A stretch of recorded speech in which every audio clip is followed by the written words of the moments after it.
Hello everyone, welcome you all. आज हम जो है सर्कुलेटरी सिस्टम के बारे में बात करेंगे। सर्कुलेटरी सिस्टम यानी परिसंचरण तंत्र क्या होता है उसके बारे में बात करेंगे। तो क्या होता है सर्कुलेशन? सर्कुलेशन एक तरह का मतलब कि जब हम किसी फ्लूइड को अपनी बॉडी में फ़्लो करवाएं तो वो बेसिकली एक सर्कुलेटरी सिस्टम को बनाता है।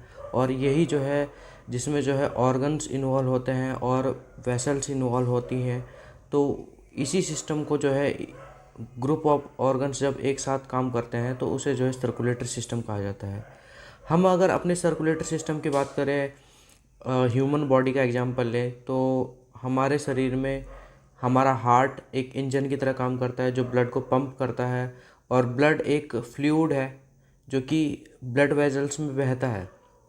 तो बेसिकली ये एक हमारा सर्कुलेटरी सिस्टम है और ये जो है हमारे लिए बहुत ज़्यादा इसेंशियल है। अब आपको पता है कि ब्लड जो है हमारे पूरे शरीर में दौड़ता रहता है, बहता रहता है। और ये जो है ब्लड क्या काम करता है, खाने को लेकर के जाता है, जो हम खाना खाते हैं, ग्लूकोज और अमाइनो एसिड्स और फैटी एसिड्स, जो भी हमारा जो खाना होता है उसको जो है हमारी प्रत्येक सेल्स तक जो है लेकर के जाता है, ऑक्सीजन को लेकर के जाता है। डिफरेंट टाइप्स के जो है हार्मोन्स, एंजाइम्स और प्रोटीन्स जो है उनको जो है ये कैरी करता है। तो ये हमारे लिए बहुत ज़रूरी है। और जितना भी जो सेल से वेस्ट निकलता है और कार्बन डाइऑक्साइड जो निकलती है उसको भी जो है ये कैरी करता है। और जहाँ जहाँ जिसका जो है टारगेट ऑर्गन होता है वहाँ तक उसको लेकर के जाता है। तो ये बेसिकली एक ट्रांसपोर्टेशन का काम करता है हमारे शरीर में किसी भी चीज़ को एक जगह से दूसरी जगह ले जाने के लिए। तो ये जो है बहुत ज़्यादा इसेंशियल है जो भी multi cellular multi layered organism है, यानी जो बहुकोषीय जीव हैं अगर हम बात करें तो उनके लिए बहुत ज़्यादा आवश्यक है ये। और अगर हम किसी एक कोशिकीय जीव की बात करें, यूनिसेलुलर ऑर्गेनिज्म की बात करें जैसे कि अमीबा हो गया, तो उन्हें ज़रूरत नहीं है इस चीज़ की, क्योंकि ना तो उनकी इतनी बड़ी बॉडी है कि उनको जो है ज़रूरत पड़े कि सर्कुलेटरी सिस्टम चाहिए कि हमें एक जगह से दूसरी जगह तक कुछ ले जाना है। उनकी केवल एक सेल होती है, तो वो जो है डायरेक्ट जो है एनवायरनमेंट से किसी भी चीज़ का जो है डिफिजन के थ्रू उसको आदान प्रदान कर सकते हैं। तो यूनिसेलुलर ऑर्गेनिज्म जो होते हैं उनको सर्कुलेटरी सिस्टम की रिक्वायरमेंट नहीं होती। बेसिकली वो क्या करते हैं, उनको ऑक्सीजन डायरेक्ट एनवायरनमेंट से मिल जाती है, कार्बन डाइऑक्साइड वो डायरेक्ट एनवायरनमेंट में छोड़ देते हैं अपने। NH3 को डायरेक्ट छोड़ सकते हैं, ग्लूकोज को डायरेक्ट ले सकते हैं।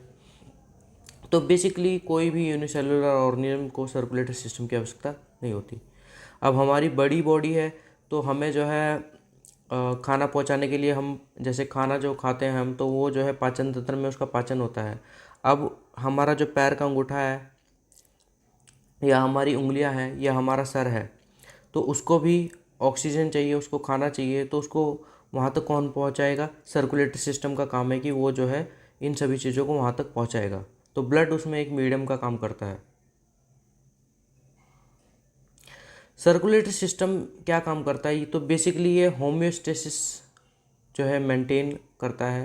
होम्योस्टेसिस मतलब कांस्टेंट एनवायरनमेंट, जो भी हमारा अंदर का वातावरण है उसमें चाहे पीएच को ये बैलेंस करके रखता है, आयन कंसंट्रेशन को बैलेंस करके रखता है, टेम्परेचर को बैलेंस करके रखता है। तो ये सारी चीज़ें हैं कि ये इसका मुख्य काम है, पीएच को बैलेंस करना। और आयन कंसंट्रेशन, कोई आयन कंसंट्रेशन ज़्यादा है तो उसको जो है किडनी के थ्रू शरीर से बाहर निकाल दिया जाता है। तो ये सब चीज़ें जो है ये करता है, टेम्परेचर को मेंटेन करता है। टेम्परेचर अगर बॉडी का ज़्यादा बढ़ जाए तो स्वेट की फॉर्म में यानी पसीने के रूप में जो है उसको बाहर निकलवा देता है स्किन के थ्रू। तो ये सारा काम है सर्कुलेटरी सिस्टम का। तो आप देख सकते हो ये हमारे लंग्स हैं, फेफड़े हैं। फेफड़े से बेसिकली ऑक्सीजन जो है हमारे ब्लड में जाती है और ब्लड से जो है ब्लड से जो है जो भी वेस्ट जो फिल्टर होते हैं वो किडनी के थ्रू जो है यूरिन के द्वारा जो है हमारे शरीर से बाहर निकाल दिए जाते हैं। उसके बाद जो भी अमोनिया है हमारे शरीर में, यूरिया है, सॉल्ट है, पानी है, जो एक्सेस वाटर है, और ऑक्सीजन जो है हमारी सेल्स तक पहुंचाई जाती है। और जितना भी एक्सेस वेस्ट या मटेरियल होता है या जो कार्बन डाइऑक्साइड होती है उसको दोबारा जो है कार्बन डाइऑक्साइड को दोबारा जो है फेफड़ों के पास ले जाया जाता है, बाकी जो भी वेस्ट मटेरियल है उसको किडनी के थ्रू जो है बाहर निकाल दिया जाता है।